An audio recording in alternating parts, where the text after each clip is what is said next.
Trash to Cash podcast. Kevin took too long to figure out the episode number, so here we are on a new episode, and it's good to see everyone. We, as always, have Kevin, the Commonwealthy wealthy house clean out guy, and then down below me, I've got Carrie, Daddy, the American thong wearer, and then in the bottom right corner, special guest to the show, Mike Metco, Mike Camparelli, Mike's trade shows, Mike's wandering with Mike. Mike on the go. Mike on the run. Cooking Mike with Mike. Cooking with Mike.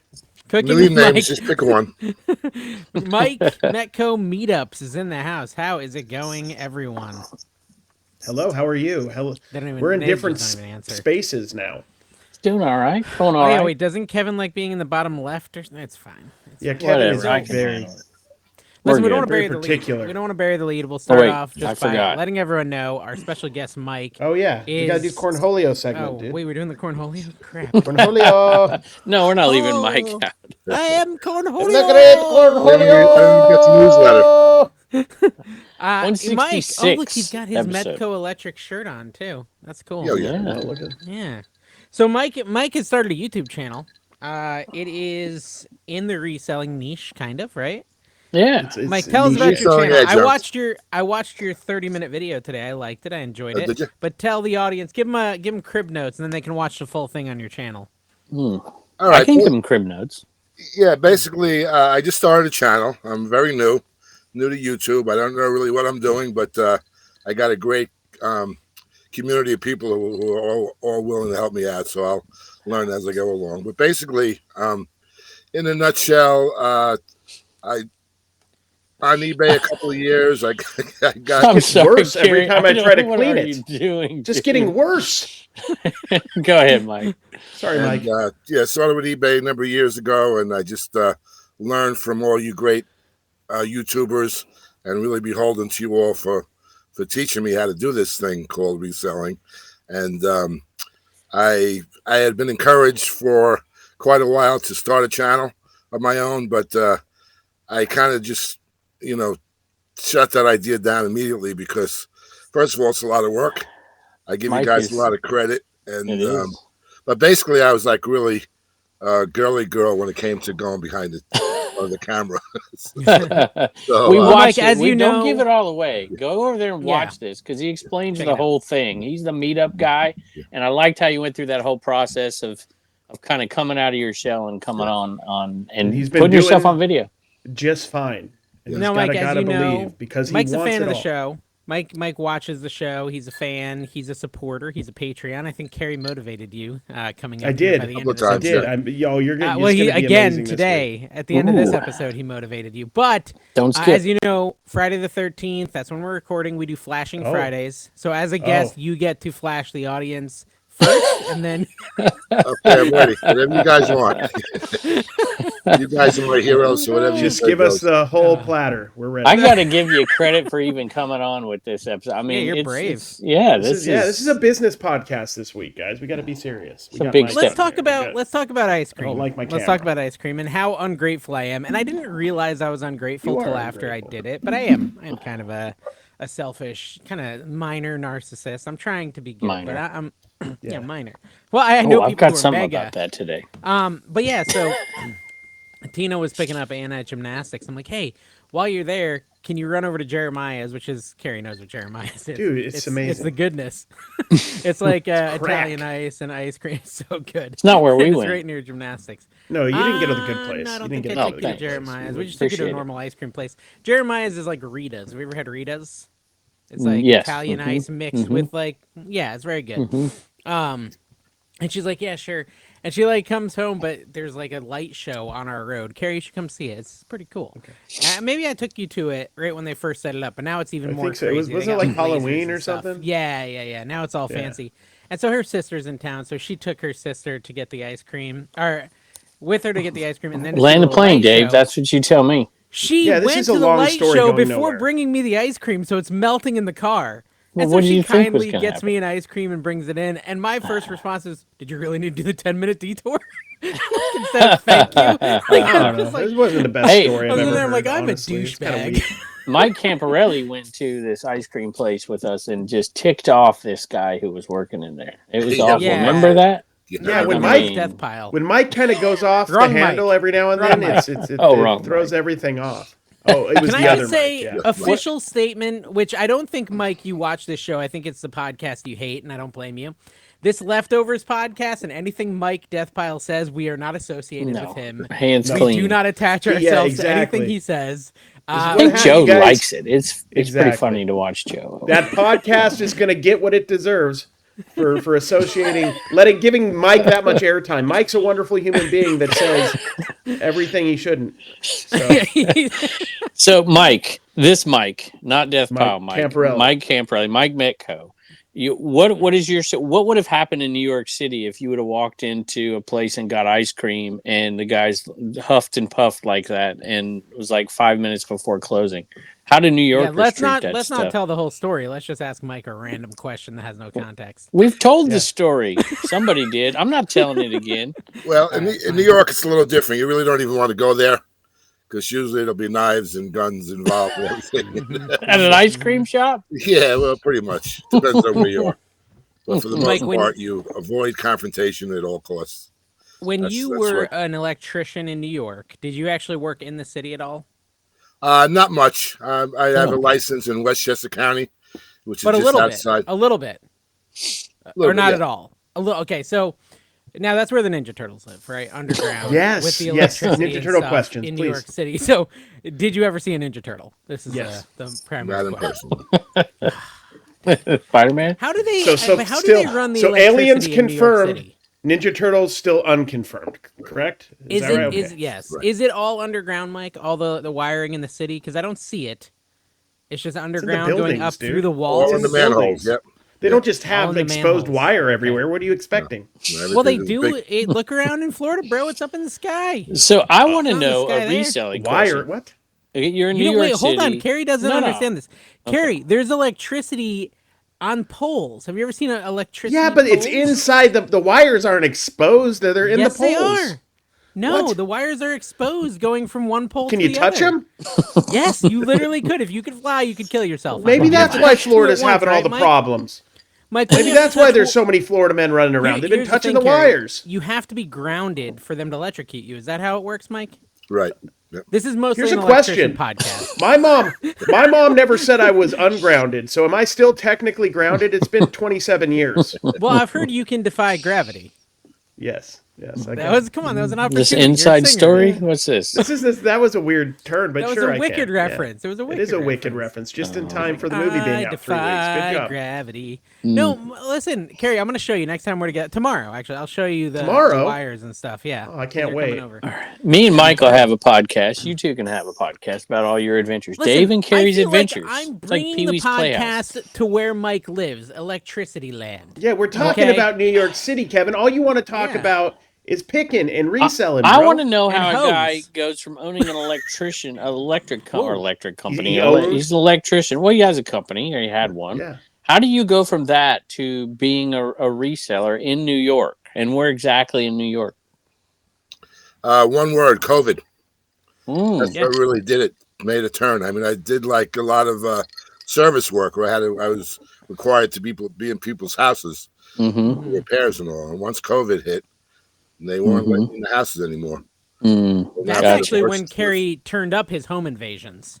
That's when he was the perfect opportunity. The perfect Give me storm. all your Beanie Babies. All my passions a lot. Wait, no. He doesn't like to home invade if the family's not there. And so when he knew they were all home, he's like, I come in bringing treats. I don't even want anything. I just come in bringing treats. I make sure everybody's okay. Then I leave. So Carrie, he only did it on Flashing Friday. Dave sourced today, and every Suck It video I got did not include Carrie and Dawn. So... I wasn't there because I was originally going to go to Orlando, but we took the day off. Okay. Yeah, they told me we've been sourcing like every day for like 6 weeks straight, man. Dude, this would happen. Speaking of the sourcing, we're going tomorrow. I baited my audience so hard. Like I've had all 10 out of 10s on my Flipper videos. That means they're not performing well for the non-YouTube creators. And Mike, I've watched some of them. They're not. You want 1 out of 10s, Mike, on your video, and sometimes it happens. Mike has a 1 out of 10. Mike has a 1 out of 10. Y'all go check out his channel. It won't say anything right now because it's his first video. But on his next one, it'll say 2 or 1. But no, so my idea was, okay, so what if I just bait the haters into watching? So I titled my video, I ran out of money. This is a reseller's worst nightmare. And then it's like someone with outturned pockets. Just because, they'll want to watch to be like, this loser's out of money. He sucks at reselling. Or I bet he's trying to get people to buy a course. And then you just start the video at Wackos. You're just at Wackos. Just like putting, I'm out of money, Kevin. And then Kevin's like, I got too many girls on me right now. Kevin was putting in his shift. So that's funny. What's funny, Dave, is that title with your reputation, people believe it. They're like, Dude, 1 out of 10. Yeah, they're like, yeah, 1 out of 10 about time for me to fail. About 2 years. I thought it would happen 2 years before, but all right. Dude, listen, I want to say, guys, I love how you hate clicked it, but it actually helped me. So it's a win-win. No, to be fair, I didn't click it at all. I just ignored it. You still love me. Well, I knew what you were doing. I'm like, he's got the haircut. He can't be this broke. He just went to Tidy Chaps. You don't go to Tidy Chaps if you're broke, folks. Yeah. That's $45 haircut right there, baby. Your bougie tips. You're not messing around. Well, it's because they do the beard, too. Mike. Mike. No, let me pull Mike back You're in spectator mode. You got to get into host mode. You got to get rude. Cut in and say something inappropriate about Carrie. Yeah. Go. Right now. Go. I have a little bit to go. I got to work up to this level of debauchery. Debauchery and interrupting and all of that. I'm kind of like just basically quiet. But well, I'm gonna let you talk for a minute because my dog's going nuts outside. I'll be right back. You weren't stopping him from talking. He thinks he's we all powerful. We weren't allowed to say anything like... about this, but everybody knows what's about to happen. We know what that means. Wait a minute. I thought you were retiring that day. We did. You just said it, Mike.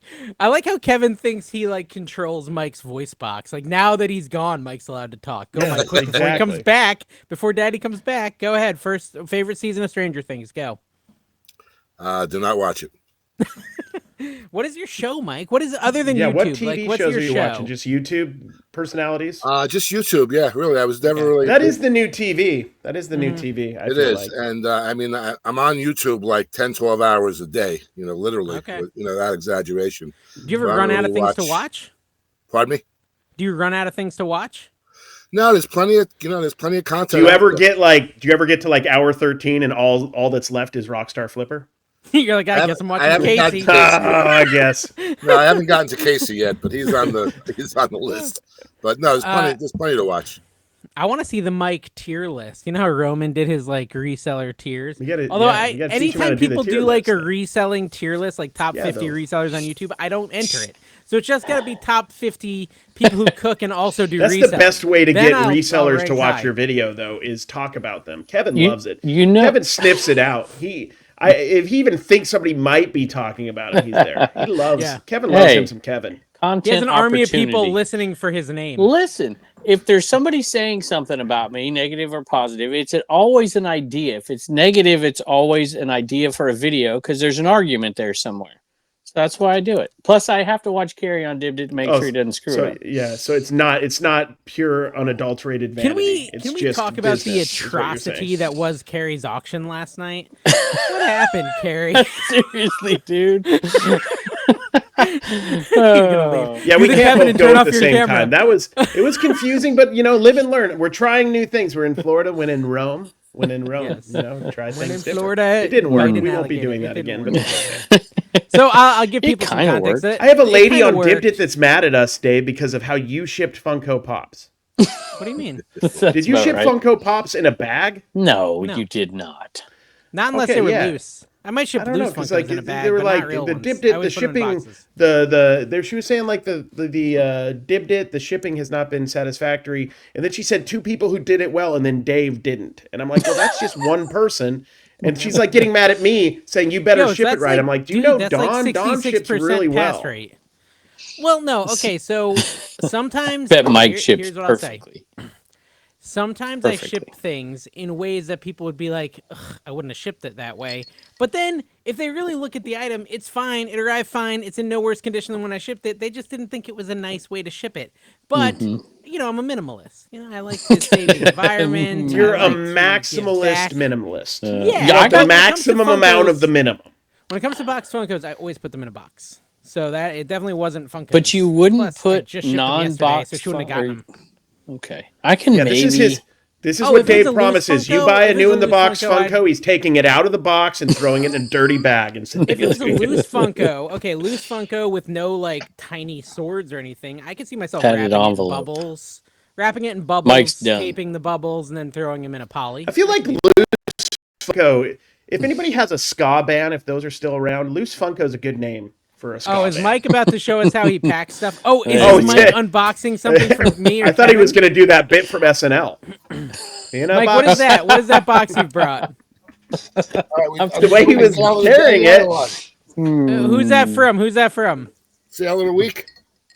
Okay. Sale of the week time. He thinks we did patent that, by the way. You think we have on the locker room? Okay, all right. Let's get a locker room segment here. I thought I saw Ben. Yeah, that's my. That's Kevin.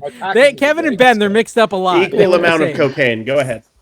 Oh, there you go. Oh my gosh. He sold a blow mold. How much you sell it for, Mike? Oh, I should look right here. 113. Blow mold, right? Allegedly. Yeah, all I said. Allegedly. 113 bucks. I was afraid this one wasn't going to go because it's getting close. Yeah, this one's going to New York. Is yours going to Virginia?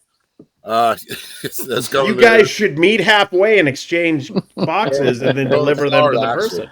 Hey, we can do a meetup and you can put it on your channel. Yeah, we do. Yeah. We can do that. Mike, I'm glad to hear that I'm not the only person that has Christmas approaching anxiety with the items listed in my store. Like, the closer it gets to Christmas, the more stressed out I get about that Christmas shelf. I'm closing. Like, oh my gosh. I see what you're saying. Like, you haven't sold like the you're Christmas afraid stuff? it's not going to sell. Dude, I've sold a lot, but there's a lot left, bro. Well, you know what? Only for the big stuff. I didn't really want to get stuck with this sucker all year long. Yeah, it's big. True. It's a 40-inch box.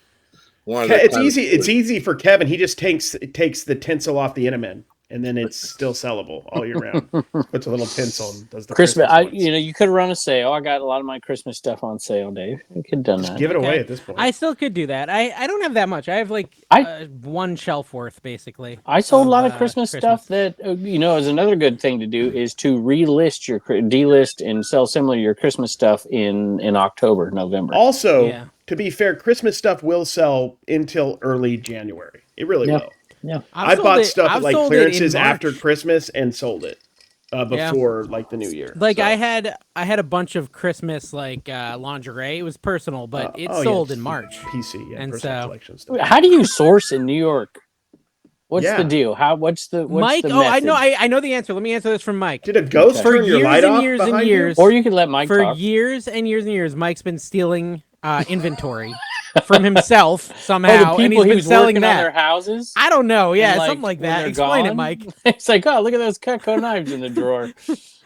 I charged you for 4,000 parts, and I used one, but you're still paying me for the rest. How do you source, Mike? It's funny. Don't laugh. When I first got it started, that was a big part of my my sourcing concept. I mean, I've been theft. I've been no. Let me clarify. It was not theft. David's obfuscating. What is that? The word obfuscating. Yeah, obfuscating. No, this is all paid for and legit stuff. I mean, I guess I was a reseller at heart, like my whole life, or a hoarder basically, because I never would throw anything away. So I have like 45 years of electrical inventory. Oh wow! In my shop in my I have a business place in the next town over, Mount Vernon. What is a grail, Mike? What is a grail we could look for at flea markets or thrift stores? Like an old electronic for electric stuff. Zinsco that's electric. Hold on, Leviton, like a box, like a. This is real reselling information. Yeah, it's like we should create some sort of network. Like the reseller leftovers have abandoned, by the way. Yes, tell us about this. That's a grail. This is a Zinsco breaker that's out of circulation now, but there's still needs for them. And show the front of it so we can see it a little. Zinsco. What? So the breaker has that been keistered? It could. It's kind of long. Yeah. I mean, it's gonna have some bumps in the road. Depends on the keister, I guess. Keister specific. Gosh. So what do those go for, Mike? What are those? What are those? $19.95 all day. $20. And I got. I mean, Grail. Is this old building stuff? Like it's an old unit that in older buildings. We're all buildings, but the thing is, like, they're still in demand, but they don't manufacture them anymore. They don't. You can't get them. In fact, if you go, it's not enough demand to make them, but there is still like random apartments or something that needs them in New York or something. Right. So, like I said, if you were to go to a supply house, this is what you would get for like $20-$30. You know. Yeah. That's like. Go ahead, Mike. I had 2,000 of these from a job that I had done just before. Do the math, Dave. Before I started. No, I mean, listen, it reminds me, it's $200 million. $4,000. $200 million. It was about $820, but that's what got me off the. So this is your Inaman. Yeah, pretty much. That is your Inaman. And I got these for free. Not only did I get these for free. Those are Dave's Inaman. It was the Etsy Piggy, but those failed. Snaps. No, the O Snaps. These are mine. It's the same thing. Like, I had meetings with Dale, the owner of O Snap, my friend. And I told him, I showed him dropping the owner of O Snap. Okay, Fortune 500, we get it. I don't think it's a very big company. Most people haven't heard of it. But I had a meeting with him, and I showed him kind of my sales, and he said it just doesn't justify me making more because I've got to buy 5,000 or 10,000 or whatever to make more of this model because it's the old model. Mm-hmm. And so, with my sales of a few a week, it just didn't make sense. So he's going to keep going. But, me and Mike, we're like the little leeches that sell the old garbage and we make $30, $30. I mean, I think I sold almost 1,000 of them over the last 4 years. Wow. For $30 a piece. It's crazy. Yeah. And you're still broke. I still have no money. Yeah, he has no money. If you guys watch his video, zero. I actually had to drop off some food. We went to Burger King and just left some food at his doorstep earlier. No, it's a real, like, I wasn't really lying when and I talked about in the video, like, I'm out of sourcing money. I've talked about it on the show before. I only give myself a very small percentage of my money for sourcing, and I went to that's what why percentage? Carrie and Don, they want to 30. But it's not just for sourcing. That's for like sourcing, bills, everything for the business gets 30% of my income. What? I'm confused. What do you reinvest? So let's no. What do you for your sourcing that you reinvest back into sourcing money? Like how much do you do a percentage of the money that comes in that's allotted to sourcing? Every penny that comes in from my business, 30% goes into an operating account. Okay. That operating account is sourcing and every bill I spend for the business, if I have like a business expense of food, if I have to fill my gas tank, if I have to get my oil change, get new tires. Ooh, that's slim then if it's all of that. That's slim. It's not if it's much, everything. Yeah. It's everything. It's just in that 30%. Okay. I live off the rest, save some for tax. Because think about it. I mean, if you're sourcing at 30%, you're eating up all of it. Oh, I know.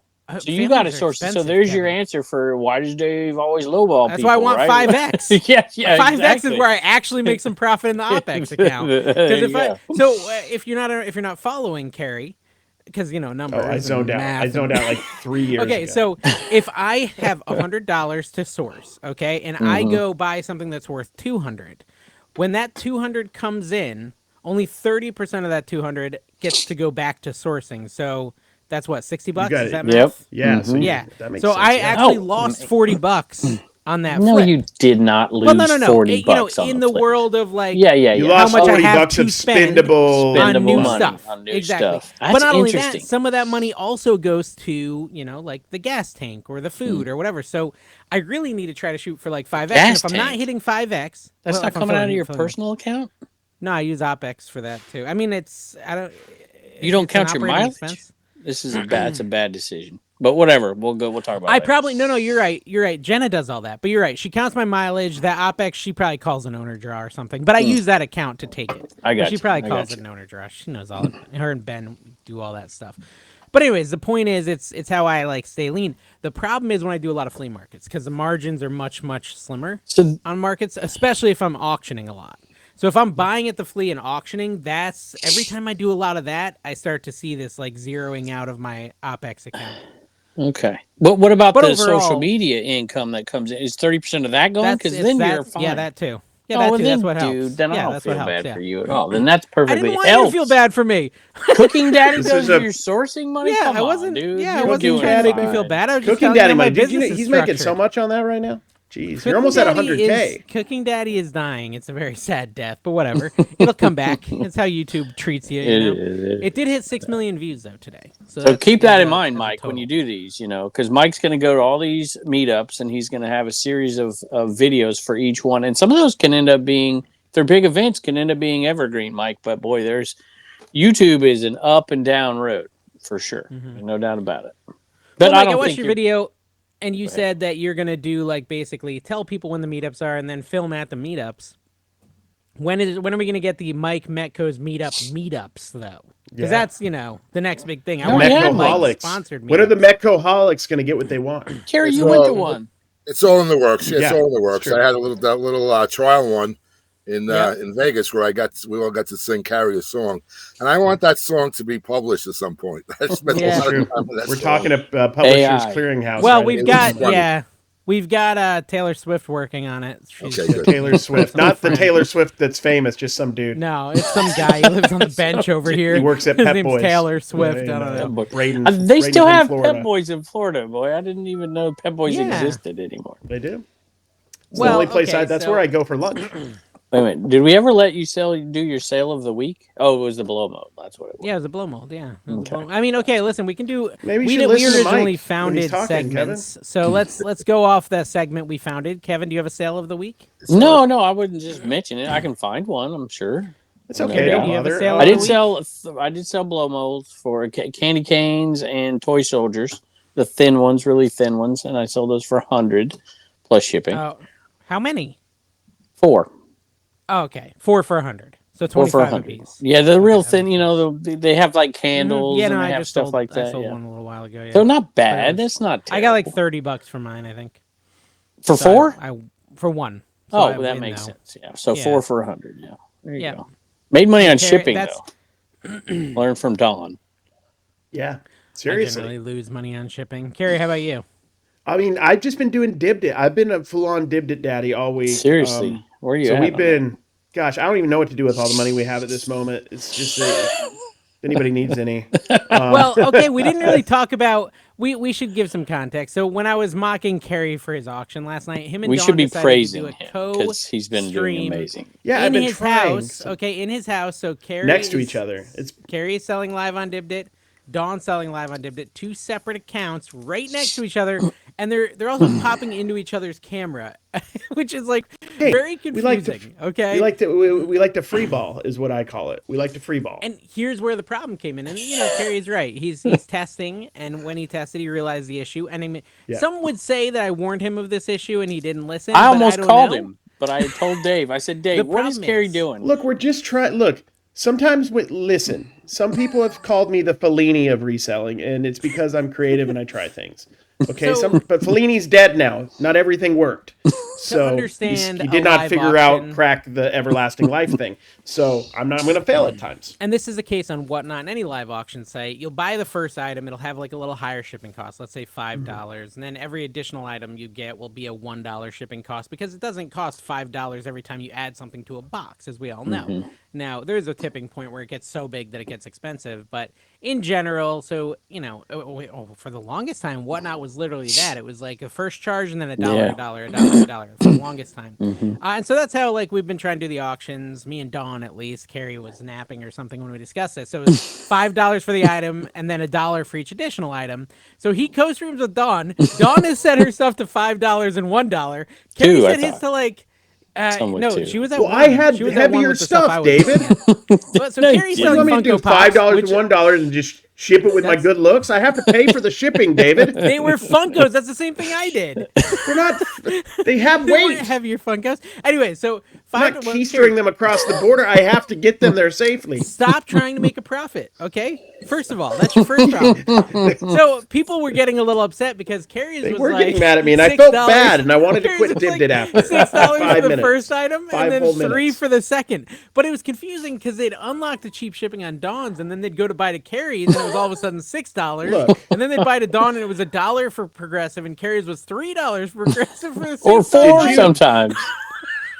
I don't know. It's because they were different weights. Some of the big long 5-piece Funko is not the same as a 1 Funko. So Carrie was getting accused of all sort of. They have weight. They have matter. They're like, Carrie, you're trying to trick us. Carrie's not got a tricking bone in his body. My stuff is not everywhere. Well, let's give Carrie all the time, all at once. It's in one location. I have to deliver it to them. Between the two of you, you had to sell close to $700-800 at least. We did pretty good. Yeah, I think so. Yeah. And the day before was even crazy. This has been like the best 2-day period on Dibdit Lives in a while. So like over $5,000 thanks to Mike Metco. Y'all, I had a charity auction, a fundraiser, I should say. It's not really a charity; it was a family. Mike doesn't even know this family, and he went on there and bought a bunch. And he was also very gracious because Mike, you know this, Mike will come on sometimes and like buy everything if it's for a good cause, right? And Dave's seen that too before. So he was very generous and then nice enough to let other people bid. So thank you, Mike. Spent like a ton of money for me to put. What did I put in my beef bolognese? What did I put in my face in Cincinnati? I don't even remember what it was, but it was disgusting. White Castles. White Castles. I don't remember what it was. Come from beef bolognese, Mike. Where did we get that on the fly? Quick, someone run to McDonald's and get beef bolognese. I don't know. I thought we went to. Went to like a fancy Italian restaurant. I don't remember. I have no recollection. Specifically for something to rub in your face. I don't even remember the people who were nice to me and they were nice to me. So, Mike, I have to apologize. I've never apologized to you for this. I let you down in Cincinnati. Mike bought stuff and then had Archie call me to ship it back to him. And it was at the hotel lobby. It was Roy. I was so busy kind of tying up loose ends around the rally that I never shipped it to you, and he forgave me for it. No, that's not true, Kevin. There's no apology necessary. You didn't do anything wrong. Okay. I did blame it on Archie. No, I had asked you. I had asked you to do that for me, and I know you would have, but I never set it up correctly. I had like the box was in the lobby in the back, and I left a note. To Kevin Brown. Okay. You weren't going to see it. You weren't going to read it, see it. I felt bad for almost a year, so thank you for letting me off the hook. No, that was not your fault at all. That was just mismanagement on my part. But that's all right. It got home already. Got home fine. I finally sold the last one of those things. That was a nice score. Yeah, what was it? It was. He likes the multi-quantity items. Like it was snap things. We went to this. Habitat to Humanity resale store, which I had never seen before. Yeah, we have those here. And it's all like construction goods. You go there, you buy like 2x4s and toilets and doors. Toilet seats, yes. Yeah, exactly. And so there was nothing really there. But I went, just to experience it. And there was really nothing there, but they had this palette of Rust-Oleum vinyl spray. Like a whole, like 800 pieces, and I was like inclined to buy them all, but like I had to get them home. So. Hey, Mike, tell the story of how you went to a Wait, I want to hear the end of this story. That was the end of the story. You can't take a pallet on an airplane. I want to know what he sold them for. All right, what did you sell them for? So I got them for like $2.25 a piece. I had to limit myself to only buy like 24 because these things were like explosives. I was afraid that I was gonna like send them ground. And no, I did them ground. Hazmat and all of that. But they were like $27 each. So I got 10X for like 25 pieces. Okay, wow. That's pretty good. Okay, now, Kevin, you can ask him about another Tell story. your story about the yard sale that you went to a day after Dawn and Carrie and Dave and cleaned house. Which in Florida. They went the one that had the jeans. That was nice. This was a guy who was he had advertised, in the app that I'm an eBay reseller and I'm liquidating, closing out, and I got a ton of stuff. Because eBay's dead, so you got to liquidate. Now it's like that. A little leery when you hear that because it's like it could be it could be something that's valuable, but the guys are a reseller like us, so it could be like he's going to want telephone numbers for everything. But this guy was cool. He was selling stuff. Telephone numbers for everything? I've never heard that before. That's a New York phrase. But because it's a long number? Is that why? Yeah, big number. Big number. Oh, big number. Forget about it. I'm a New Yorker. I got there's something that I got. I got like a bunch of these cleats, football cleats and everything. and I got like 14 of them for like $6 a piece. What size are those? 72? Yeah, it's like 13 or whatever. So I just listed all of those. That's my cousin. Well, I don't know if they're still friends, but it was my cousin. But he had cousin's tons of stuff, and he was like he was a nice guy. Yeah. We got a bunch of stuff. We got a bunch of stuff for Shane. And they do pallet. They do like pallet buys and retail arbitrage. And Chrissy was his wife was a member of the Patreon, I think, for a little bit. I don't know if she still watches, but that was her sale. That's usually like that's the circle of life for trash bags who follow us. Yeah.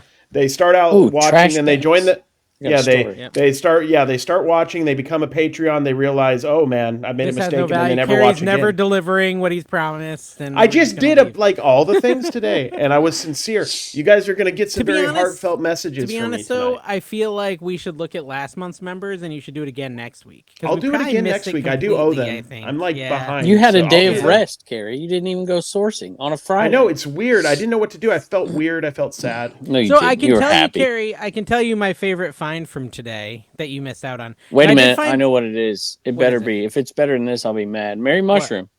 Well, no, I'm giving that to Dawn. She's just gonna pay me what I paid. Giving that to Dawn? Well, she's gonna pay me what I paid, $40. Nice. Because she had a collection in Vegas she had to leave behind. So I see. Kind of very nice of you. Very Mike Metco of you. I'd break them if I shipped them. They're only worth probably already you got them home. They're probably already broken if we're being honest. Dave showed me this video. Clink, clink, clink, clink. I'm like, yeah, I'm very bad with stuff. That's not my favorite find from today. My favorite find from today is these. Do you see these? These are drawer pulls. Disney drawer pulls, brass, Minnie Mouses. Oh my gosh, I don't know. Let me guess. You didn't pay. Oh, did you? So you keistered all of those? Dude, 50. It was like 50 of them. What did I pay? $30. And I saw there's solds for just 4 of them for $30. Yeah. Nice. You know what people use those for?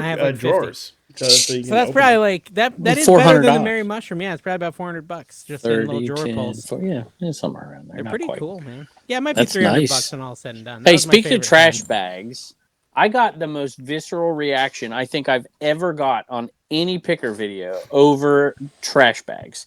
I was buying from Honest Tim, and he had 2 bags full of hats, and I ripped the bag open. And opened them up. Oh my gosh. I mean, my subs were just dropping. I had 11 negative subs. Yeah, why didn't you just open it like a human? Here's the problem. I blame Andrew, the guy who does the rough edit of my video, because it was gone. So Andrew, if you're listening. Wait, you did the action though? You were the one, you did rip it, or did he somehow make it look like you did that? No, I did. But what he had, I pulled him out of his truck. I was helping him unload his truck for a sale. So then you I helped you, I can destroy your stuff.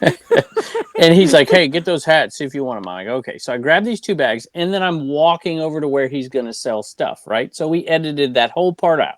Well, during that journey, I said, hey, can I rip these open? Because, there's knots in them and whatever. He's like, I don't give a bleep. That's Tim.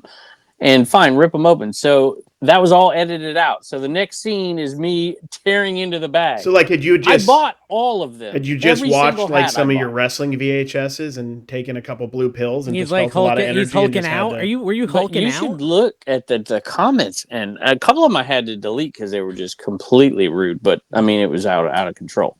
But I kept all that on there. I want people to see it. Well, so my mom, she's like, on your recent video, people were making pretty rude comments about it. I was like, oh, really? She's like, yeah, they really were. I didn't like it. I said, well, what were they saying? She's like, well, it was not just about me. It was about you, too. I was like, what was it? She's like, they were saying we, don't respect people's stuff and we make a mess. I said, we don't. And we do. No, what are you talking about? I just cut it out all the time. I just must have forgot to cut it out. We're terrible. She's like, we are? I'm like, Mom, I'm constantly following it. Like, they think I'm bad. I'm following behind her and picking crap up that she knocks over. She's so oblivious, just like me. She is where I get it from, folks. I'm getting better because of the commenters, but it's hard for me. Yeah, the commenters are they're like our bumpers in bumper. Yeah, I know Carrie has never ripped a bag open because it's too much work to figure out what's inside. I'll hand it to Dawn and have her do it. Typically, Dawn, disease or whatever. Dawn, do it. Every time I open a bag like that, it's because I can't get the dumb knot out, and I always ask on camera. Are you not a Boy Scout? No.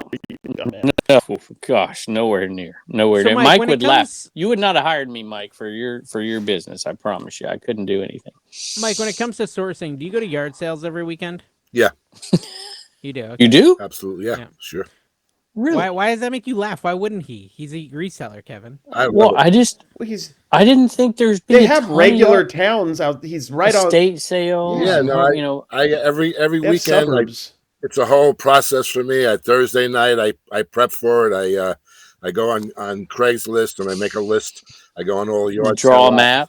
And I draw a map. I use that. I know. There's a story about this. Mike Deathpile Picker is going to share it on the next episode of Reseller Leftovers podcast. Oh, can't wait to see that one. Because you picked with him. You're alone in that. They do not have a lot of people watching.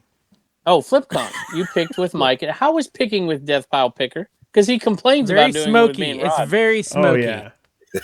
No, he's good. He's good. He knows his stuff. I tell you, he's a good picker. You know, he's not a bad picker. Crushed ice and cigs is what it's like. How many times did he stop for crushed ice? Well, he's got this thing where he's got like something with Circle K. And it's called a fetish. I think he's keeping a couple of those in business around him. We drove. It was the funniest thing. We drove like about 20 minutes out of our way on the day of a yard sale because is he mixing a drink? What is he doing? No, because he's got like some kind of a deal with a free refill on Circle K, and so we went like 20 minutes. No, he likes their ice too. To get this drink, this free drink. I thought that was funny. Yeah, Deathpile says that the constant 17 sodas a day off weight the cigarettes, so neither do damage. The cigarettes, there you go. And it was the funniest thing because he is not cheap. He is one of the most generous guys that I know, and because he's rich. To kill an hour. Mike, when are we going back on your boat? Speaking of that, exactly, he is what they call a sugar daddy in the business. He's our sugar daddy because he's got a sugar mommy. Whatever. He's a But yeah, I take the garage sale seriously. I'll hit like 20, 30, 40 sometimes. Me and you both, dude. What about this time of year? 40? What are you doing?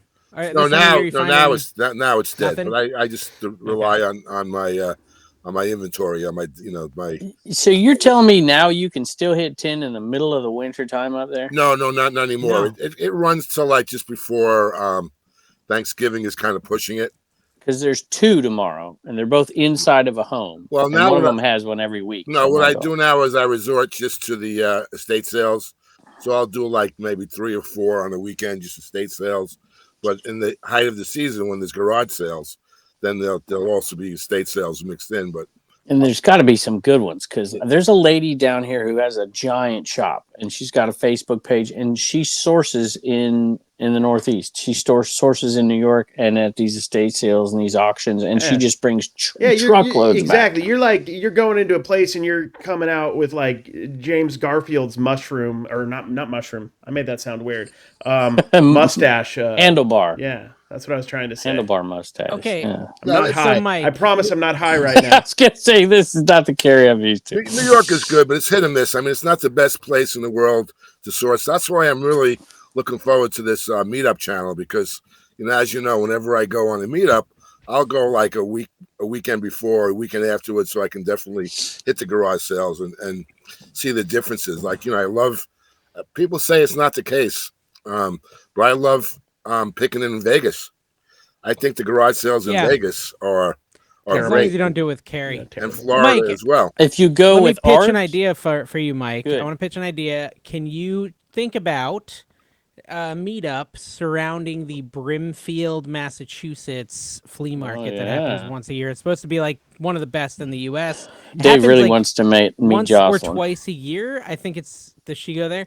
It's it's near my brother's house too, so it'd be convenient because I could visit my brother and I could take him with me. That'd be kind of fun.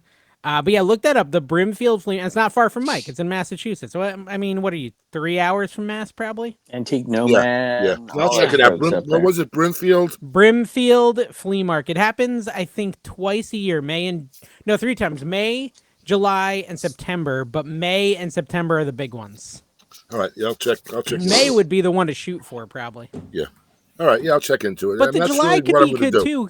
You know what? July could be good too because it won't be it'll be a good place to flee from all the heat everywhere else because it's kind of like nice weather in July in Mass.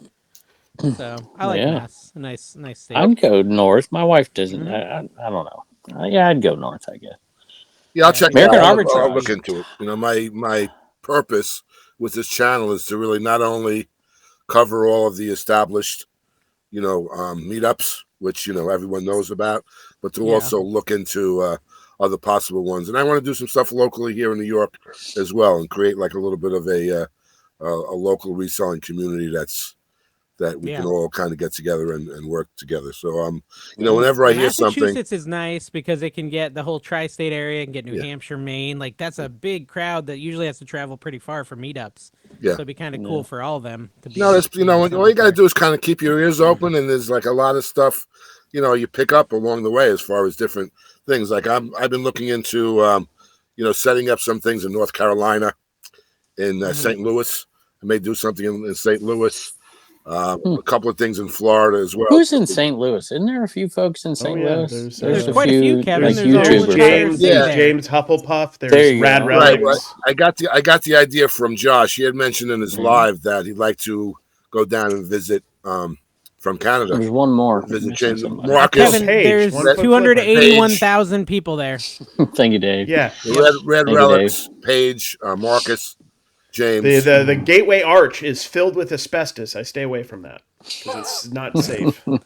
There's like, oh, this is a beautiful, wonderful thing. I'll be looking from the car, Dawn. No, and if you see it, you're riding on the hood. I've been in it. I just am aware of the asbestos. That's all. Well, I'm not going to be there during abatement. All right, so I have one thing that's going to give Kevin license to talk, which I'm always scared. Oh, but gosh. Are you willing to talk about your house buyout today? Yeah, sure. I'm my back isn't willing. You got paid to do this. This is well, sort of. So I won't bore you too much. So I'll give you the quick synopsis. We've built these platforms. You've already. It's been 15 seconds. Keep going. This is all part of the plan. Shop Commons, Trailer, and Dibdit, and eBay, and all of this. And so I've put together a team. Me, Joey Pinjo Thrift, and his buddy Austin. Austin sells primarily local stuff on Facebook. Joey sells with me on Shop Commons, eBay, and has connections, right? Real estate connections. So we've started to put our name out there and saying, hey, we'll clean out houses, And so we went to the house. We had a conversation over breakfast and said, hey, how much are we going to charge this person to buy out their house, to clean out their house? Because it wasn't full of eBay stuff. So we went there and we came to an agreement. We would charge $1,000. I said, Joey, I think we can get this done in a couple of days if we bring in some other people. So we got paid $1,000 to clean out the house. I think my portion of the eBay take is around $1,000 stuff that I can sell on eBay. So there's more work than just today. I spent 8 hours over there today, and we sold $250 immediately on Shop Commons. And why didn't you run any of that on Dibdit, Kevin? Yeah, Dibdit. I could have. There's only shortcake could have gone on Dibdit. Right. There was one listing. So here's my thought process. I just watched Carrie do an auction where he wasn't combining shipping from his stuff and Don's stuff, and people get mad. And so I wasn't going to run one item on Dibdit and not be able to combine that shipping with the other stuff. And it was a lot after all. Dibdit were a little more lax. I'm just happy you watched. Run the whole thing. I did watch. Yeah, I did get a lot of Dibdit stuff that I'm going to run from the house. You did good on that strawberry shortcake. You saw I bought strawberry shortcake stuff today too. A whole bunch of it. Oh, did you? Well, those little figures, the little pets. See, nobody knew what they were. Joey's like, whatever. Let me go grab them. Joey was smart enough to put it all together, and it's like, I don't know, maybe you could do something with this. I'm like, dude, this is Care Bears PVCs, which I love PVCs. It was the pets. Carrie, do you know the pets from Strawberry Short? No, little Strawberry Shortcake. So you're dealing with all the little tiny PVC figures from the 80s. Yep. Like they're like you could piece those out 82. If you really are dedicated to it for $5 to $15 a pop. No doubt about it. And there's some that go for $25. And I think I had one in there that was $20-25. But the other ones are, $8 to $15 a piece. We had like 5 of those. Then we had all the PVC Care Bears and stuff, which are 8, 10, whatever. And so a huge lot. And it's sold for $50. It's probably $120 worth of stuff.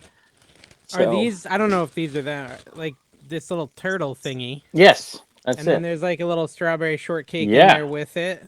And you got the clothing and the turtle, and so you're good to go, dude. I got stuff like this. That is, what do you call it, glowworm? It says American Greetings Corp. 1981. Thing, isn't it? 1981. Might That be might a be strawberry glowworm. shortcake. It was all with strawberry shortcake stuff. Then So that's it had strawberry shortcake. Is that the blue worm girl. from Teddy Ruxpin? No, that's what that is. That's what that is, dude. Is that Grubby it's or from Teddy something? Ruxpin? This thing is Grubby. I bet it is Grubby. Look, this pink good one. call, Carrie. So, Kevin, the question is, did I overpay? Because I didn't look these up. I got this one. I just thought it was a cool little set. This one here, this other little strawberry. Well, how many did you get and what'd you pay? Well, I got those. I got this. Mike's like boring here. No, it's just boring stuff, Mike. No, so I'm is getting this the part biggest of Teddy kick out of this. Ruxpin, Carrie? Is this part of Teddy Ruxpin or I don't strawberry think so. shortcake? I'm not sure if the other one was, because Grubby looks a little bit different, but that's definitely the house. That's the roof of the house for strawberry shortcake that you just showed, I think. I got like this thingy. They're probably all part of strawberry shortcake. Those things don't go for as much as the figures with the pets. If you have the figure with the full clothing and the pet, you're going to get top dollar for them. And they vary depending on this little tiny one. Little tiny one there. That doesn't look like a strawberry shortcake. And also when you're dealing with strawberry shortcakes, just like Care Bears, there's different eras. Like you want to get the early '80s strawberry shortcake stuff. It was $20 for all that. Oh my gosh! There was a different brand. There was a different brand that did a strawberry shortcake in the early '90s as well. It's not valueless, but it's not as valuable as the '80s stuff. So American Greetings. Yeah, American Greetings is the stuff you want. The original stuff. Hallmark, I have a few more things that fell out. No, they had a whole different weird company that did it for a while. I think we learned it from a lot we bought. I love that stuff. At a yard Purple sale. Pie Man. Oh, the Purple Pie. I also got Man, like this whole set. These are cool too. These I know they're not worth a ton, but they're just cool. The little Madam Alexander McDonald's ones, yeah, like Peter Pan, and they're coming your way. It's so crazy that these like were a McDonald's thing. Were they, Mike, Kevin? Do you remember? Were they sold at McDonald's? Were they Happy Meal toy? What were these little Madam They gotta be Happy Meal toys. Yeah. But they have like little. What do you think, McDonald's? They were just selling toys. It's a Happy Meal toy. Their eyes, they literally blink and they feel like super premium. Yeah, things were better quality back in the day. Dude, you used to get nice glasses there. Now you don't get. Yeah, just chocked full of lead. It's freaking Peter Pan. It is so cool.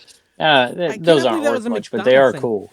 No, I paid $2 a piece. I thought they were cute, and they still have the tags on them and stuff. I thought they were. You paid $2 each for those? Yeah. Are you serious? For Happy Meal toys? They sell for like $8 a piece on eBay. I want to reiterate that I am not high, but Dave was high when he bought those. I don't think so. You paid $2 You're gonna kill it with the strawberry shortcake, Dave. No, listen, I'm gonna live. The strawberry shortcakes were a good buy. I'll double my You know money. what? You know, when you have as many viewer sales as Dave, I kind of get it. I am actually. I mean, when I'm not. You should doing try it for deal charity, of the day over there. When I'm not doing it for charity, I think I can outsell Speaking of, Kevin I'm kind of ticked off. We did a fundraiser, and by the way, Mike, I'll say this: I'll bring the show down for just a second, but I can't tell you how excited I am about what we were able to do for this family. Unfortunately, the father, we were expecting it passed away yesterday, Mike. Oh, no. But this is, I can't wait to what this money is going to and whatever I'm going to reveal down the road and tell people. But thank everybody for trusting me out there to do it. And I still didn't pass Dave as the number one seller on comments on a fundraiser. Yeah, but, we're all. Oh, you're $50 away. It's you, and it cost me subscribers too, by the way, and threads all over the internet. And thank goodness some of them were taken down because they misunderstood. They thought I was having the fundraiser because I had a flood in my basement for me. Well, it was absolutely you not. were very clear. Threads all over the internet. What do you mean threads all over the internet? Yeah.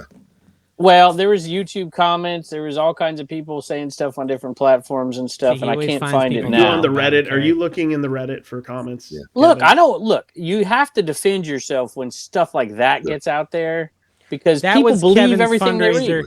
Kevin was fundraising for me running out of money. It's all tied together. If you're not paying close attention. No, that was very bad timing. Unfortunately, people don't pay attention. Yeah. You know? Sometimes Kevin says if I do good in the podcast, he lets me look at his bank account. Just kind of. Well, you know what the problem was, Mike? No, he doesn't make you look at it. I knew when I did a video you don't have to about look at my bank account if you're a good boy. I knew when I did a video about my basement flooding, I knew it would get a lot of views. So I decided to get people over to that auction in that video. Capitalize. And so it appeared. The real in the question same is, video. did you flood your basement for the content? Oh, people said that, dude. Let me tell you. Did they really? Like, dude, where are you? Oh, dude, people are. I mean, it just blows my mind. It's either they're willfully saying stuff that, well, you know all this. It's all on Reddit, but whatever. Oh, wait a minute. Hold on, guys. I guess, huh? Oh, yeah. I just hacked Kevin's bank account, Carrie. Oh, wow. I actually just hacked his account. I'm a hacker like Angelina Jolie. Oh, wow. Here's his current balance. Oh, wow. Infinity. Unlimited. You maxed out the money.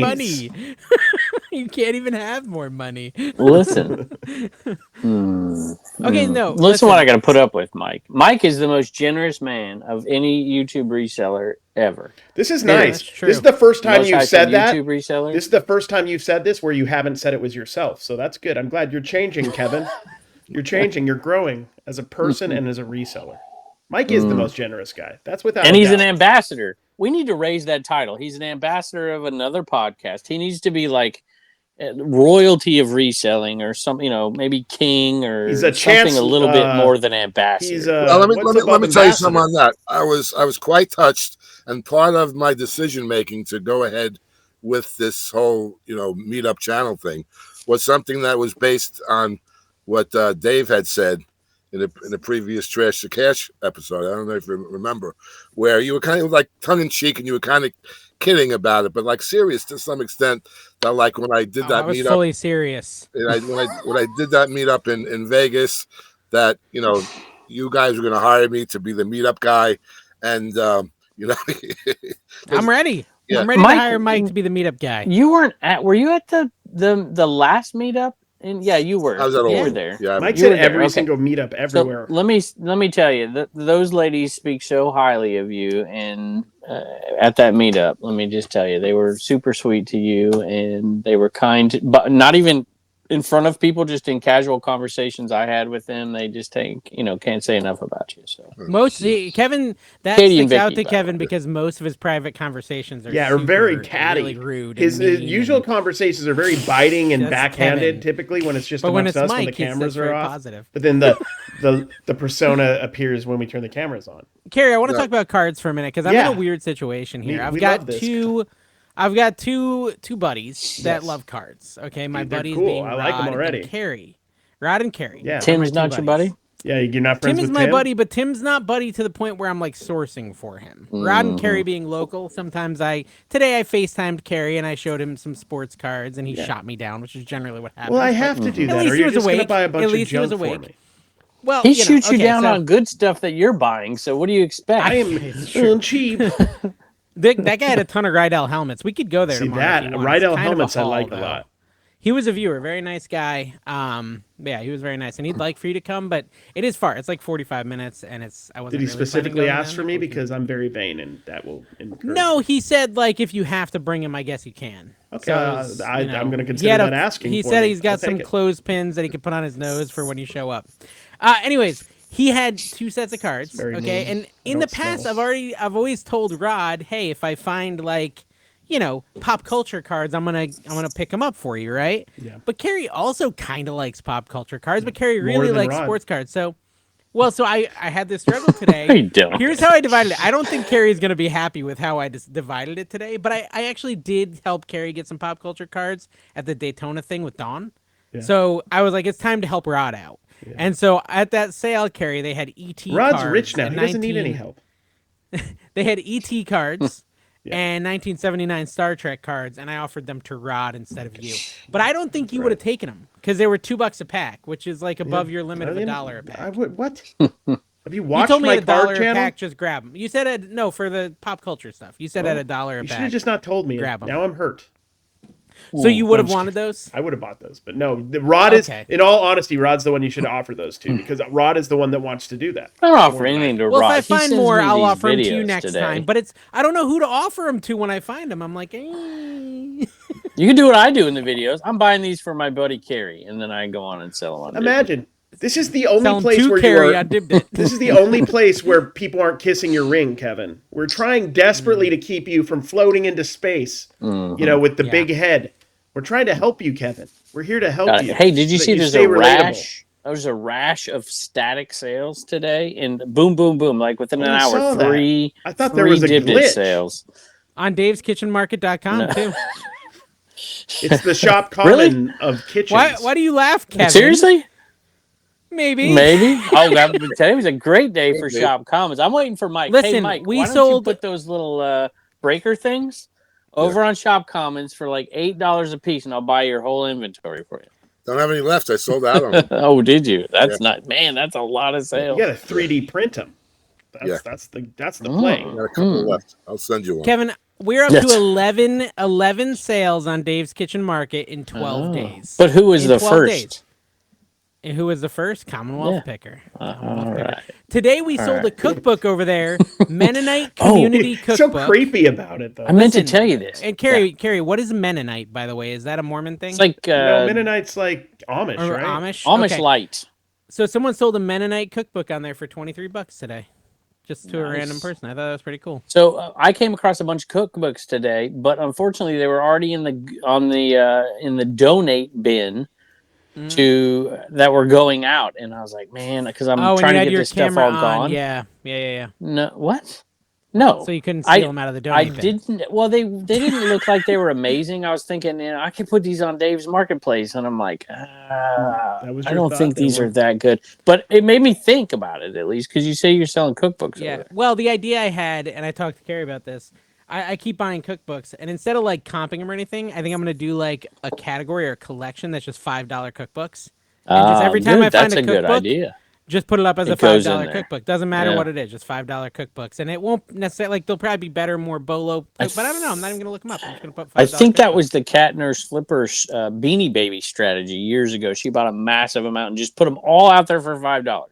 Yeah, didn't look anything up. Just some whatever. Seals, some are. And some are. Some of them had. Some of them had the PVC pellets, which, as we know, and if it was a Princess Diana Beanie Baby with the PVC pellets, tag. You could have put a whole town through college with that kind of money. Don't tell me it's got the error tag though, because if it's got the error tag, no, that's the thing about the error tag. They all have it.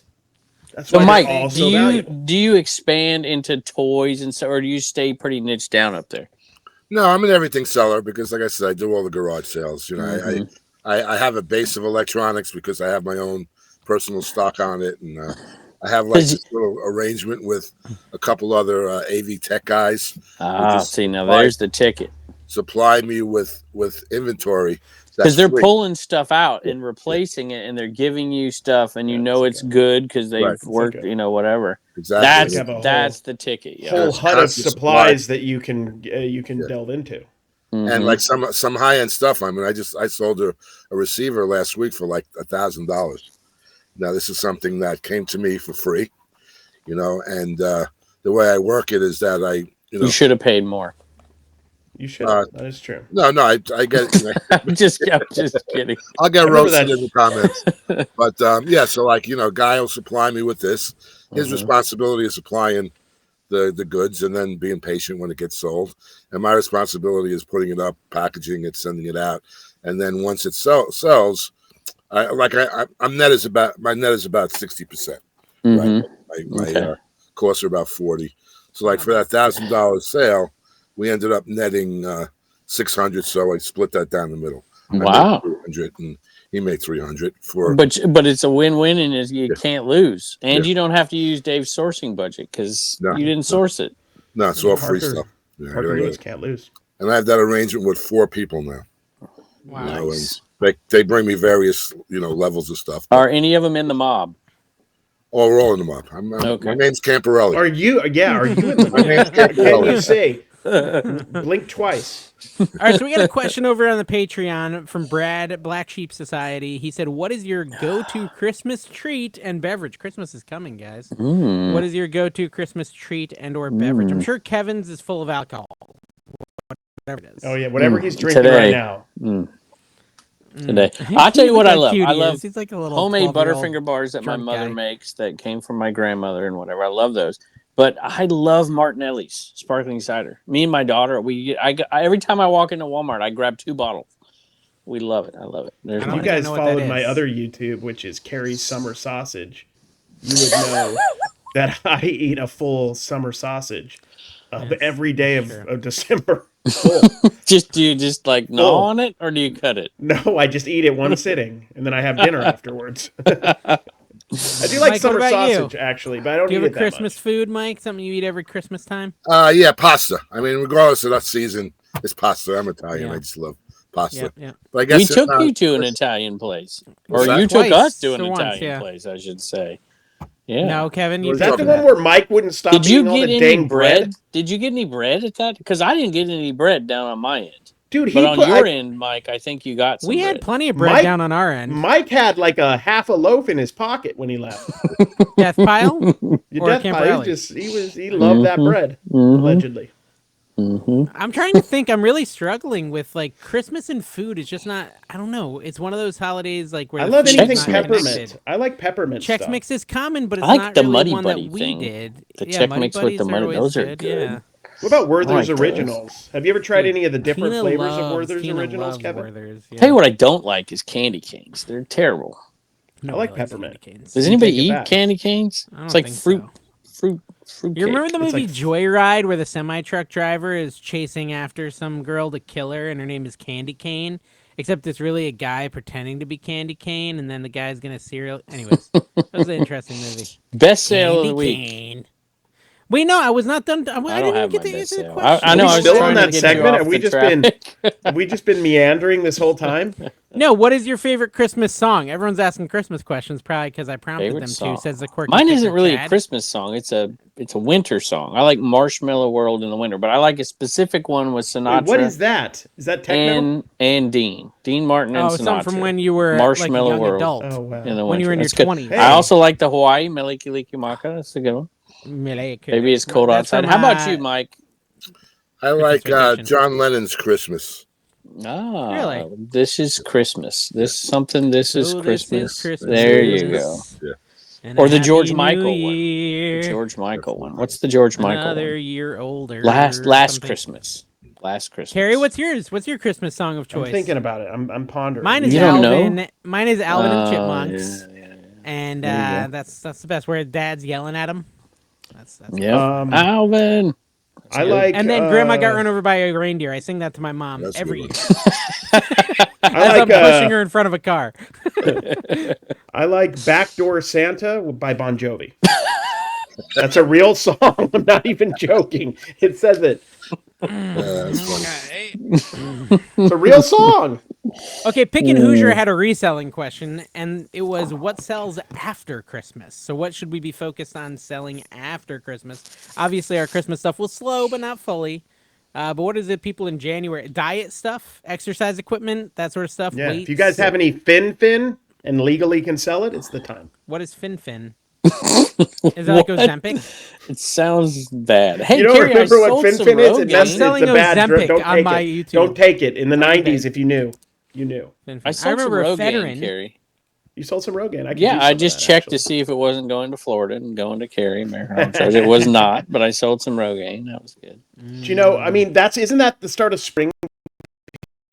I mean, it's not the start of spring, but people are starting to think of baseball gloves. They're starting to think of like Golf Yep. clubs. Rogaine. you know, Rogaine. They're getting their beach body Okay, so- ready. Thankfully, mine's always ready. But like I for don't know other if this people, is the case, but historically, a lot of people would have like gift cards right after Christmas that they had gotten. Yeah, And eBay gift cards were a thing too. anything that's subject to resolutions is a good thing to sell. There gotta you do go. You got to do it the first couple of weeks in January because after that, So purple ab resolution. rollers. That'll be good. Yeah. That'll No, be just good. the screws And the off of them, exercise Kevin. You got to part them out. I got so many Tybo VHSs ready, locked and loaded, sealed and unsealed. P90X sold on Mercado. P90X about to go through the roof. Anything beach body. I think we probably answered Infinity. it pretty well. I think that is probably the key to focus on is like the New Year's resolutions and stuff. Here's the thing, it's January again, so people aren't buying presents. So just focus on stuff you like selling. Valentine's Day. You don't have to go by like the seasons. If you like with sports cards, Yeah, there's no diamonds. seasons. Yeah, With it's clothing, fine. there's What are no you talking season. about? There's Well, with sports cards, sports, there's no seasons. No, but you could sell sports cards all year. Well, you sell There's anything all hotter year. season. Well, that's what I'm saying. Like my point is you don't have to necessarily like I'm only gonna look for like ab rollers because that's creepy. No, first of off. course not what you're looking for. But I mean, it's Just find good stuff cheap and then sell it Yeah. at a profit. It's Well, the that's what I same was thing saying. every month I of don't the know year. if you, I really thought this was What important. does it ever change? Be on the If lookout you're not selling, for stop it. gold, You know what? diamonds, things like that for Valentine's Day for cheap. Believe it or not, go find cheap diamonds to flip. I got gold today, y'all. I got gold today. You ain't today. nothing but a gold. That's the most. Believe it or not, a very good thing to sell after Christmas is Christmas stuff. Yeah. There's a big population of people who look for those after Christmas discounted stuff for the next year. Or people go to the Christmas party and they see somebody else who has something and they got it in their mind that they want it for next year. And you're right. You're absolutely right. Is the ugly Christmas sweater dead? Is that thing still a thing? It's still a thing. I generally sell the week after Christmas. I usually sell whatever my mom got me for Christmas, and so that's usually a pretty good one. She's not a good gift giver. Do you have those people in your life? She is. It was just a joke. No, Tina's mom is a bad gift giver. Love her to death. I don't think she'll listen to this, but she would consistently get Tina. Not in. What's her name? 70 minutes in. What's her YouTube name? Has anyone here? You've all met my wife. Have you ever seen her wear a scarf? Ever in your entire life? She got Tina a scarf. I've seen like you 10 wear years scarves in a row. many times. Not like a warm scarf, like a pretty scarf, like a Hermes style. I've seen you wear a pretty scarf. Yes, brand. But it's like never something. But every year, got you another scarf, and she was just like, "I don't wear scarves. I keep getting scarves." So will this be a Shop Commons lot? Yeah, all of Tina's old scarves. Yeah, I don't know. No, this is what you should do, Dave. Put it on Dibdit and then just label it as a Shop Commons lot. I have to give a shout out to Tina because, and I know it wasn't Tina's account, but somebody from Dave's house bought a bunch of cosmetic stuff from our fundraiser auction, and I appreciate it. I imagine that was influenced by Tina. It was probably it was you. It was for Tina. Yeah. I don't know if you'll make money. That auction went off the charts. People were spending ridiculous money for this family, which is amazing. Thank you. Honestly, I put in pre-bids. So if I won, I don't even know what I paid. I just put in some pre-bids for a couple things. That was very kind of you. Did I win 2 things or 1 thing? I think you won 2. Okay, so I'll have to look and see what. I mean, we had like koozies for and they were handmade by the kids or I like those. Those the gym are cute. or the families. Yeah. And they were going for like $30. Oh, I tried to win the hair, the hair one they made. The headband. Yeah. I don't know if I got that, but I put a bid in on that too. People are amazing. Thank you to everybody who did. I can't thank everybody, but I'll thank everybody here. I like this one. Bodega Fine says, "What's the most bizarre Christmas decoration you've ever come across?" Mine is jingle jugs. Have you ever bought jingle jugs? They're like an animated Jemmy style thing. I kind of like where this is going though. It's like in a bikini, some like silicone, and when you played like the Christmas song, they'd be like bouncing. And I put them in like the thumbnail of my video. Pantomime the whole thing. If you're listening, you need to come on over.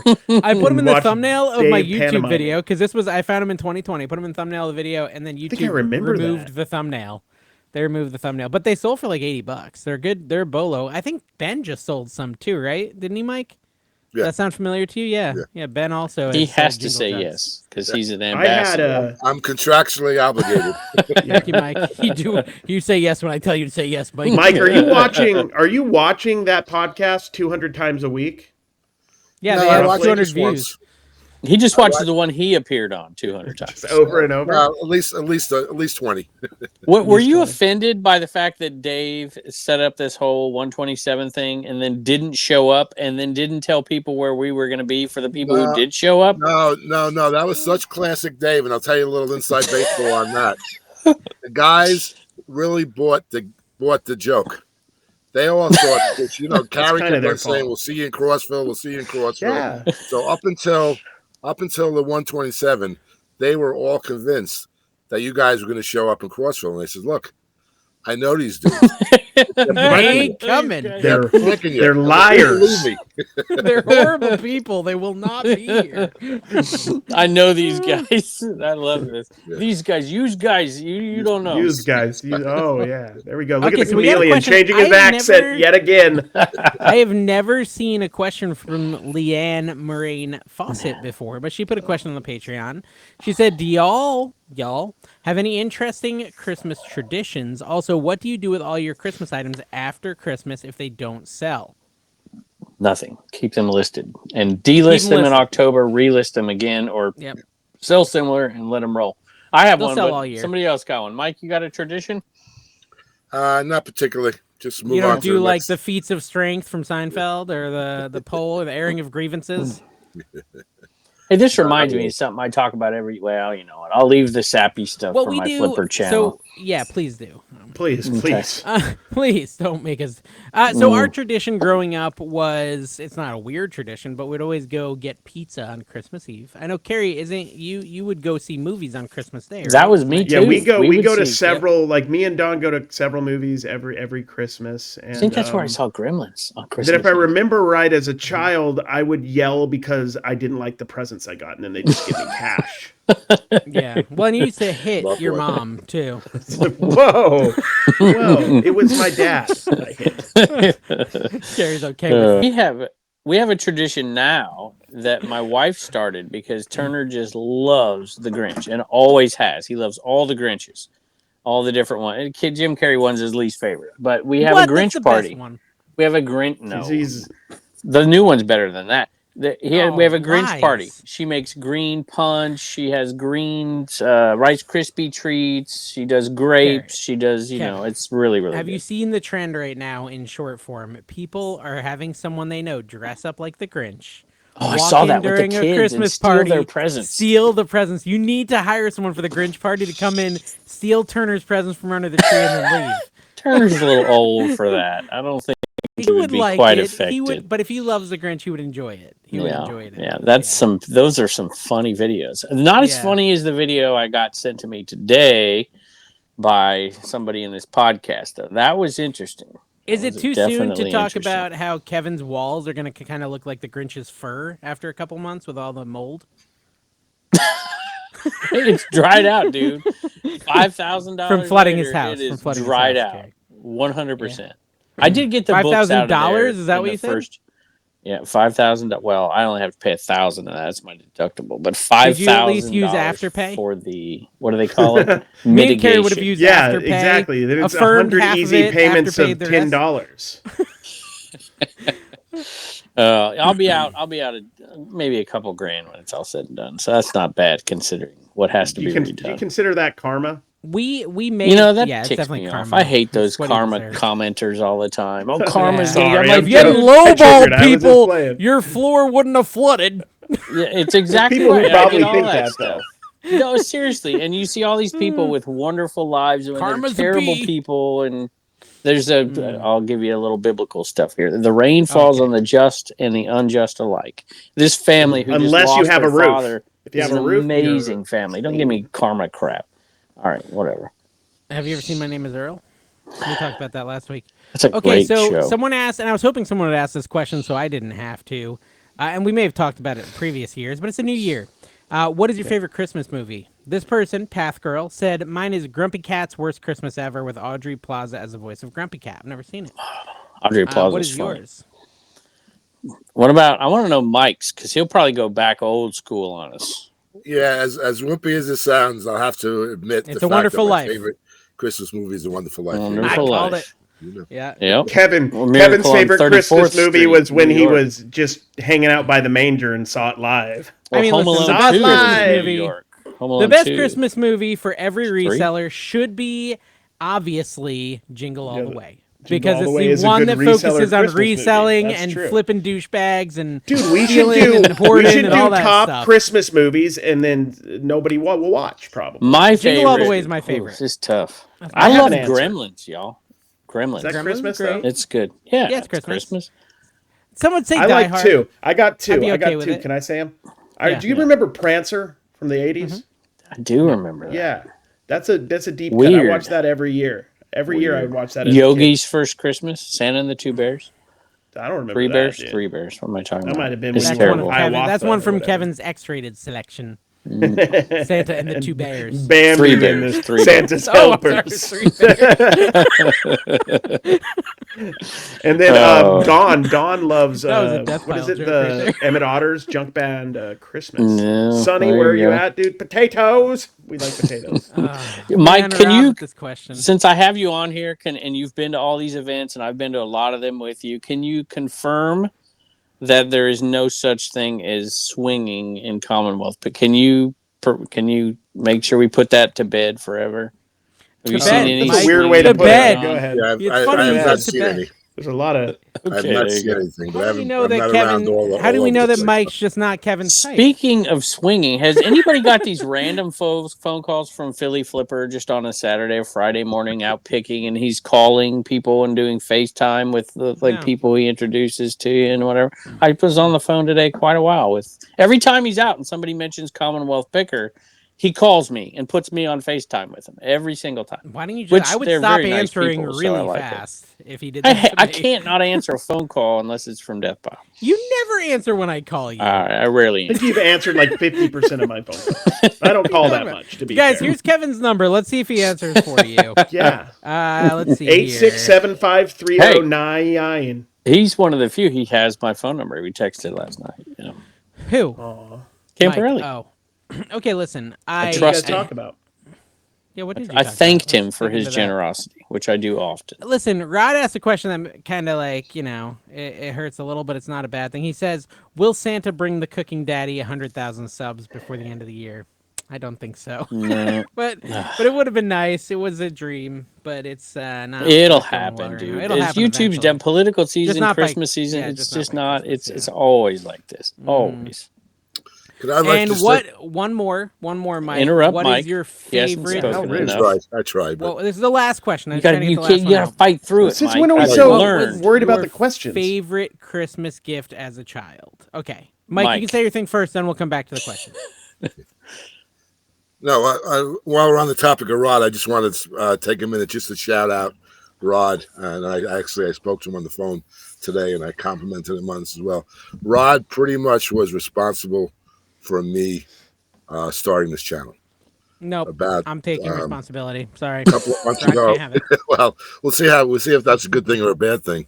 But you have to.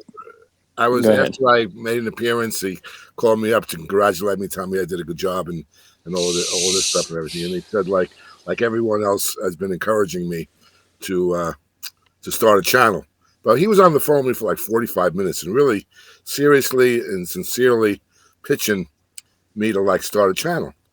And I said, yeah, Rob, but like I said, this was when I was really nervous about being in front of the camera. That was the main reason. But I had all the other excuses, busy, too much work and everything. And I said to him, I said, you know what? Does the YouTube world really need another reselling, video? I really said that. That's what I'm saying. I think we need you, and we'll just get rid of Kevin. This is different. This is so. We'll different. trade you for Kevin. Well, that's the point. That's the point that he made. He says, "Look, you know what? You got something to say. I've spoken to you. You're kind of an intelligent guy, and you know what's going on. But By the way, this was Roman's claim to fame. This is when Roman, the anytime picker, kind of he got in the orbit. when he did the reseller rally videos. Yeah. And so everybody wants to watch the behind the scenes, the FOMO stuff. Yeah, exactly. I think it's good. So so just to finish up the Rod idea. So he says, look, if just something will speak to you, and it's something that'll be unique to you, and when you hear it, you'll know, and then you'll want to go and do it. And you heard it. Yeah, and I heard it. So actually, you got to listen, because sometimes it's a fart, so you have to pay attention. It can come concealed, but equally, I'm grateful to, in addition to Rod, Jefferson, JC Benz, because this guy's a pro. He knows how to get that promo out there. Yeah. What's the podcast? Pocket Change Podcast. There you go. He's a pro. And I learned from the best. Kevin. And Dave? Jefferson was, we were in Florida, right? We were just leaving, and he was just about ready to leave. We were down at Dave's for his storage container sale and everything. So he was ready to leave. We're in the parking lot of the Cracker Barrel. And he says, you know what, Mike? Because he's been, busting him on me to start a channel for years and years. Yeah. I just never did. But then I went on his podcast and I did kind of good. So I said, yeah, it'd be great. It'd be good. He says, you should do a series on the meetup. And the minute he said that, the light bulb went off. The only problem I have with this, Mike, I do have a problem, is because I love you so much and I like you so much that he loves and likes you. Dave, well, this is different, right? I love Rod.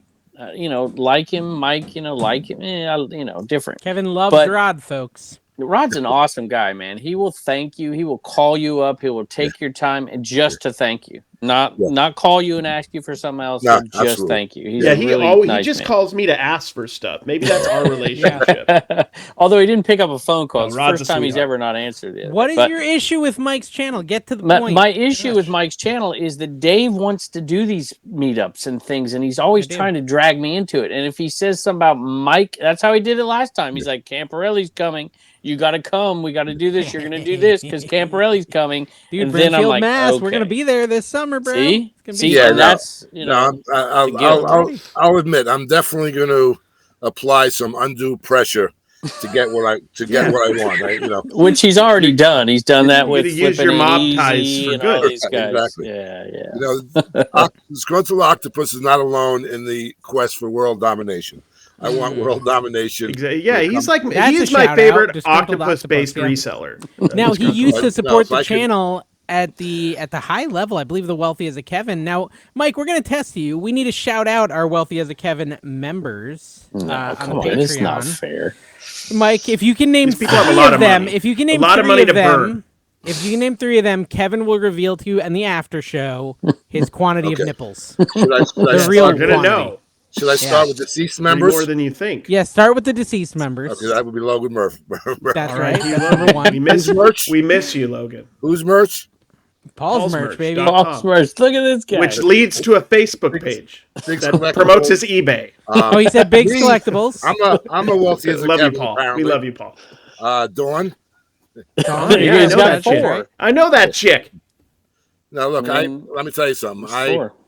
I love your podcast. You all know that, and I watch and I think I told this to Carrie. I remember I told it to. Well, I always have to watch your podcast 3 times.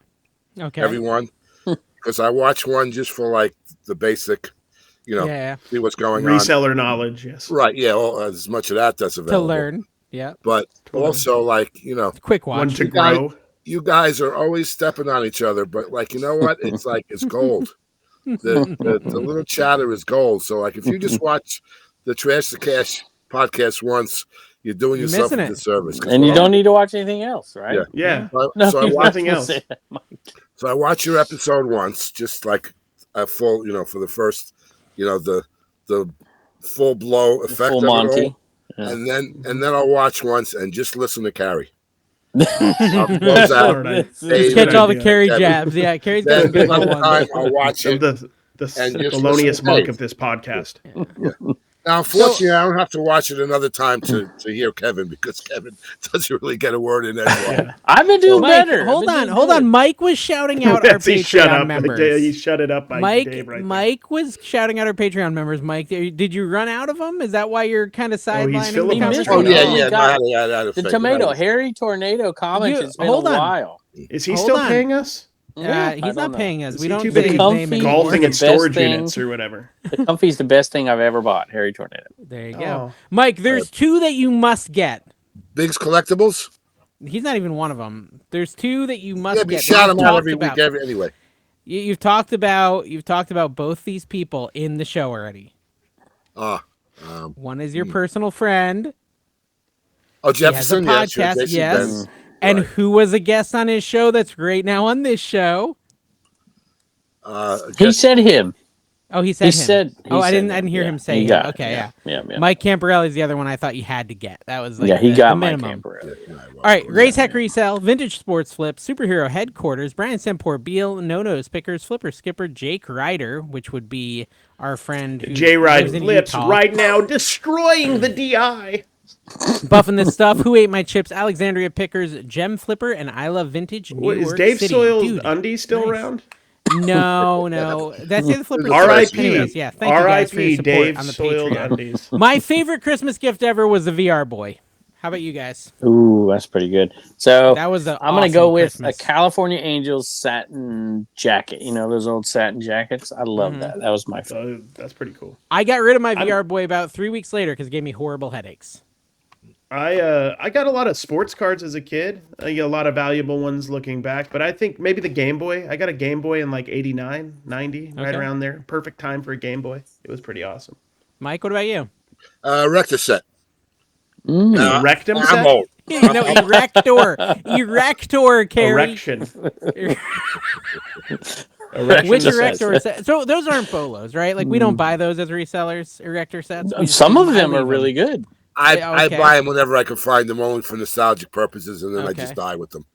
How do you know which ones to resell, Kevin? Because I feel like it's Legos, but worse when it comes to like components. And obviously, anything new that's old like that is going to sell. I don't know. I got to look them up. I'm not an expert on it, but what would you say, Kevin, is like the I've bought one a few over the years. The one thing that like people would think is a bolo, but it's not. Lori, what's up? I love Vintage NYC. Time to get motivated. You are here when I'm actually being sincere. The whole plan was I moved here and me and Dave were going to do stuff, but we got busy. So I am just going to do some sincere ones before I'm sure I start doing some really off the wall stuff, avant-garde stuff with Davey, with Wavy Gravy Davey. So, thank you for joining the Motivation by Carrie tier of the Patreon. You will not be disappointed.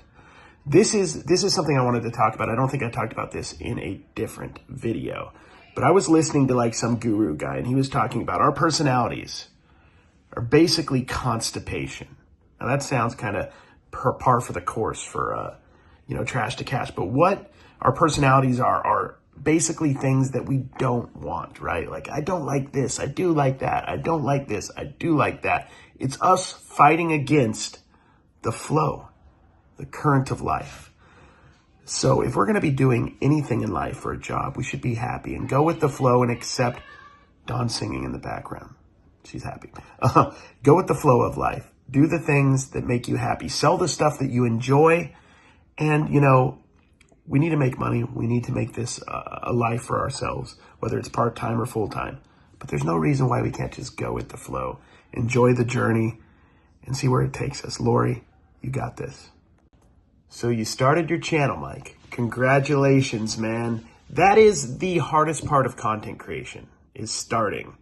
I don't know if I've said this I'm sure I've said this on our show and stuff, but I waited years and years to really take it serious. I wanted to do content and kind of dabbled in like 2012, 2013, and then stopped and didn't come back until 2019, just past my 5-year anniversary on YouTube. So congratulations, man. That is the first step. Be yourself, authentically and unwielding, and just be the person we all dig and we all enjoy to be around, man.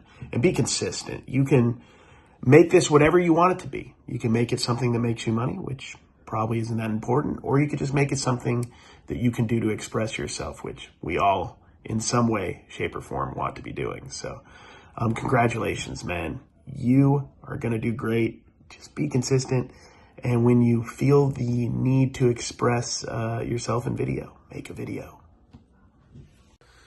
Bodega Finds, what is up, my friend? You have asked for a motivation, and you shall receive a motivation from Carrie. That's me today, and hopefully, personality, who you are, it sometimes feels nebulous. Am I just floating in space?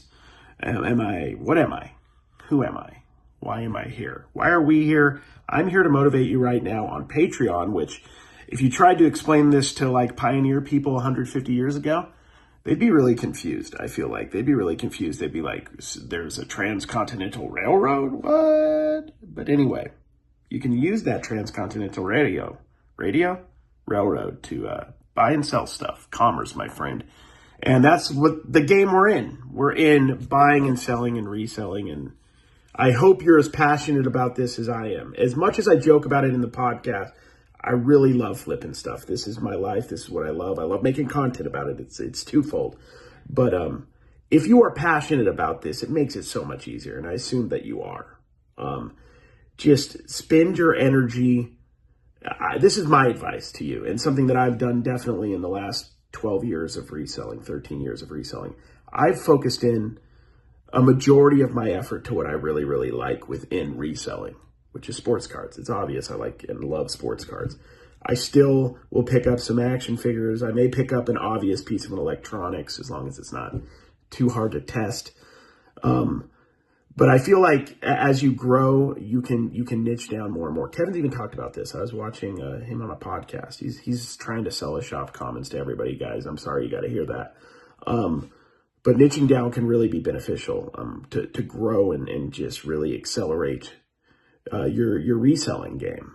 Become an expert in something, and just dangerous enough in everything else to make a little bit money there. That's my advice to you. Carrie's being sincere in these. I'm trying to be.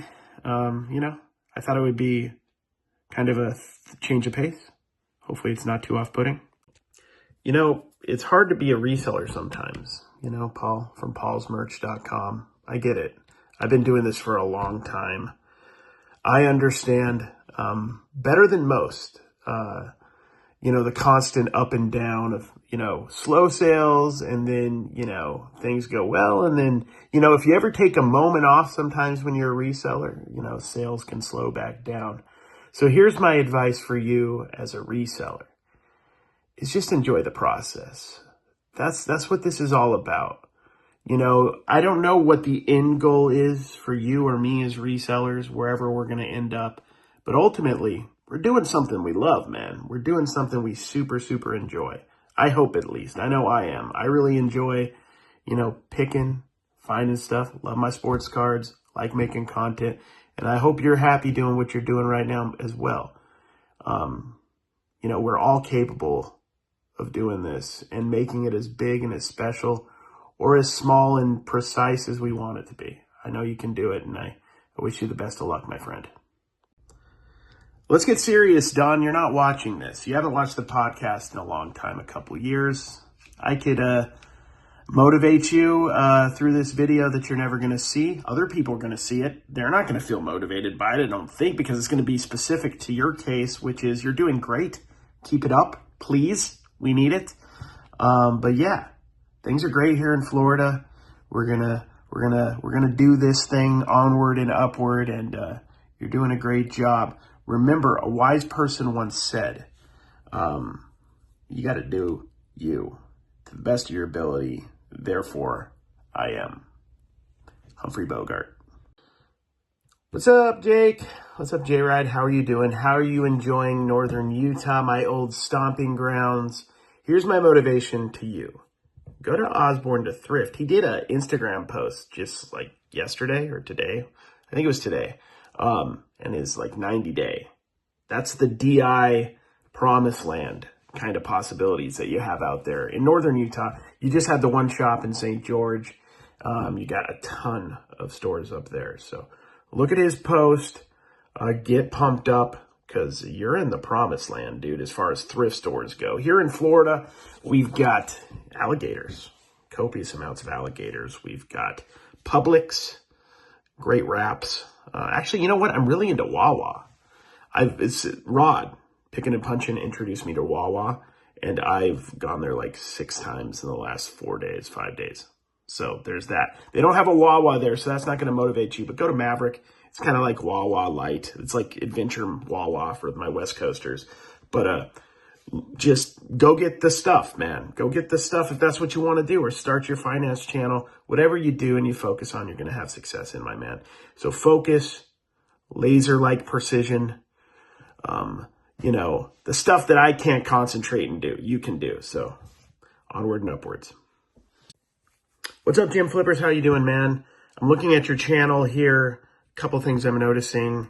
You have an A's beanie. Good taste, my friend. Our team sucks. They always will, probably. Also, you're at Savers. You're doing a lot of thrifting. You like Star Trek. Dave also liked, I think you like Star Trek because you were holding up and talking about a lot of Star Trek stuff. I was, watching the first few minutes or just a couple parts.